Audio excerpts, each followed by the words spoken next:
آج دنیا کا ماحول ایسا بن چکا ہے، ذرا کسی کو عہدہ مل جائے، یہ اسکول کا انچارج بنا دیے گئے صرف ماسٹروں کے اوپر.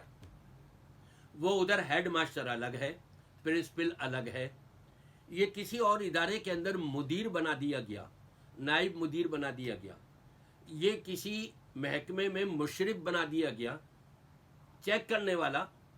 تو بہت کچھ تکبر آ جاتا ہے، میں تو بہت کچھ ہوں، میرا تو یہ عہدہ ہے اور یہ وہ ہے. تو ایسے لوگ ذرا اچھی طرح سے سن لیں، چاہے وہ مشرف ہوں، چاہے وہ چودھری ہوں، چاہے وہ نمبردار ہوں، چاہے وہ مدیر ہوں، چاہے وہ نائب مدیر ہوں، چاہے وہ مدیر کے اسسٹنٹ ہوں، وہ بھی ایک عہدہ ہے نا. جو بھی عہدہ ملا ہے، یہ ایسے لوگ ذرا سن لیں کہ نبی پاک صلی اللہ علیہ وسلم کا کیا ارشاد اور فرمان ہے، جس کو امام بخاری رحمۃ اللہ علیہ الادب المفرد کے اندر 549 نمبر کی حدیث ذکر کرتے ہیں. نبی پاک صلی اللہ علیہ وسلم نے فرمایا، من تعظم فی نفسه او اختال فی مشیته لقی اللہ عز وجل وهو علیہ غضبان. روز قیامت اللہ تبارک و تعالی اس شخص کے اوپر بڑا ہی ناراض ہوگا.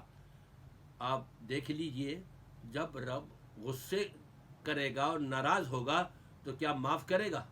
سزا دے گا. وہ کیا سزا ہے وہ اور دیگر روایتوں کے اندر آپ کو مل سکتی ہے.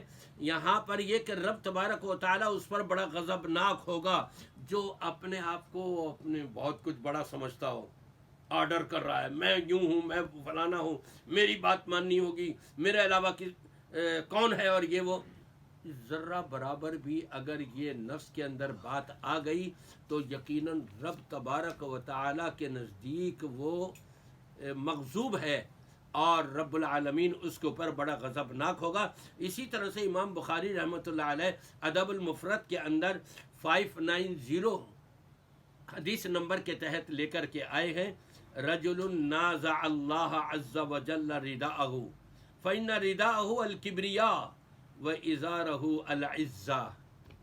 یہ جو اپنے آپ کو بڑا سمجھ رہے ہیں نا، بہت کچھ اپنی عزت گویا کہ قائم کرنا چاہتا ہے دوسرے لوگوں کے اوپر، اور اپنا فخر گویا کہ ظاہر کرنا چاہتا ہے اور دوسرے لوگوں کو اپنی نظروں میں کمتر سمجھ رہا ہے، جس کو تکبر کہتے ہیں.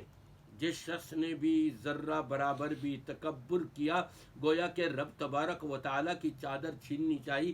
یہ تکبر تو رب تبارک و تعالیٰ کو زیبت دیتا ہے، یہ ہمیں اور آپ کو اور مدیروں کو اور نائب مدیروں کو اور اسسٹنٹوں کو، چودھری اور نمبرداروں کو اور یہ گھر کے بڑے کو یہ زیب نہیں دیتا، بلکہ کسی بھی انسان کو زیب نہیں دیتا. وہ تکبر کرے اور اپنے آپ کو بہت کچھ سمجھے اور اینٹھے اور اکڑے اور دوسروں کی نظروں میں اس کو ذلیل کرے کسی دوسرے کو، اور چیخے اور چلائے اس کے سامنے اور ذلیل کرنے کی کوشش کرے. یقیناً رب تبارک و تعالی ایسے بندے سے بڑا ہی غضبناک ہوگا قیامت کے دن.